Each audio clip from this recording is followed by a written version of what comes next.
I'm sure we're all familiar with the phrase, you are what you eat, but what if it was true? I'm Jace for I Dream of Indie, and this is my review of Bugsnax on the Nintendo Switch.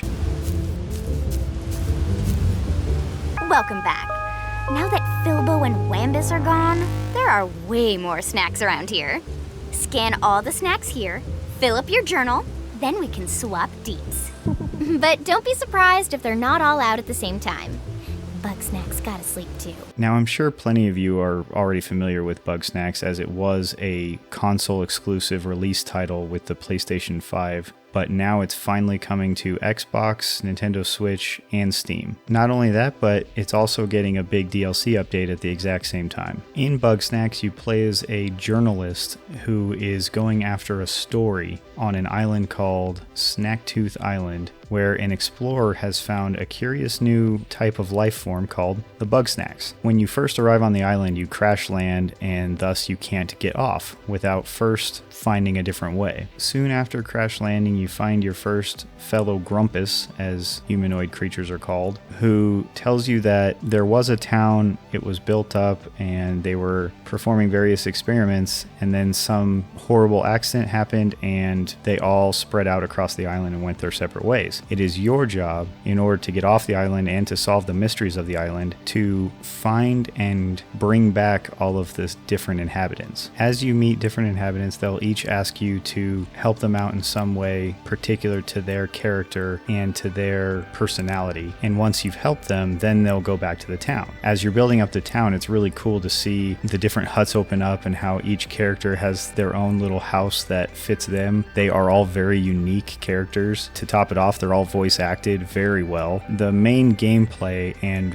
what you do to help these people is generally catching the Bugsnax and then usually feeding them to them. You see, when you feed a Bugsnax to a Grumpus, part of their body becomes part of the Bugsnax. So for instance, if you feed the little strawberry creature to a Grumpus and change his right foot, it'll turn into strawberries. It's a little morbid and weird, but also hilarious and cute at the same time. It's a really weird mix, but it works really well. And you know, the game reminds me of something like a mainline Pokemon game mixed with Pokemon Snap, because this whole game is played in first person and there's scanning and tools that you can use, traps you can set. So it's almost like if you took Pokemon Snap and turned it into like a mainline Pokemon game without the fighting. As you bring more of the Grumpuses back to town, you'll also unlock more areas of Snaktooth Island. Each zone is very unique. They're small segmented areas. It's not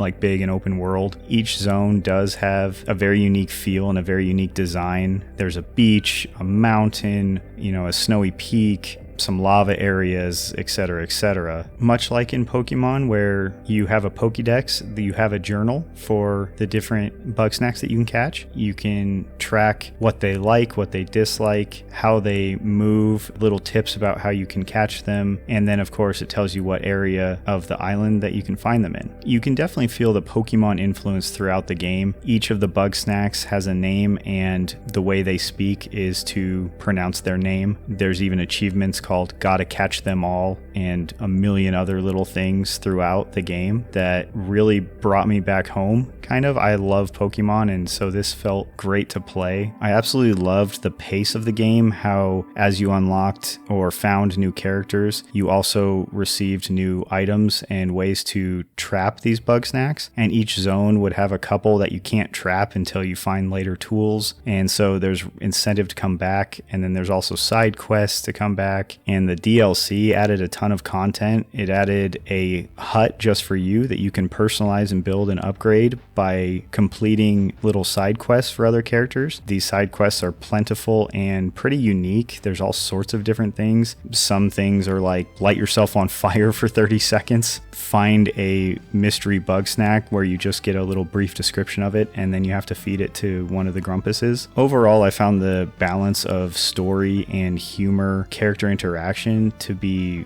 really, really well done. I mean, this game was just fun start to finish. I absolutely loved playing it. While the game, of course, doesn't look as good on the Nintendo Switch as it does on the PlayStation 5, It looks good. It's quirky, it's fun, it's colorful. I love the models. It runs really well on the Switch. I had no frame rate drops that I can point to or remember. I had no crashes, both in docked and handheld. It looked good. The one thing I'll say is that in handheld mode, the text might be a little bit small for some, so a text size upgrade would be nice. There is a minor setting for text size, but it doesn't do enough in my opinion. And also, changing from zone to zone requires a loading screen. The load times can be pretty bad. They can take upwards of 10 to 15 seconds per area, sometimes even longer, and especially transferring into the town area, which is kind of like the central hub. One thing that's really a nice touch is that if you're going into the town, it fills up with the people that you've gotten to bring back in town so far.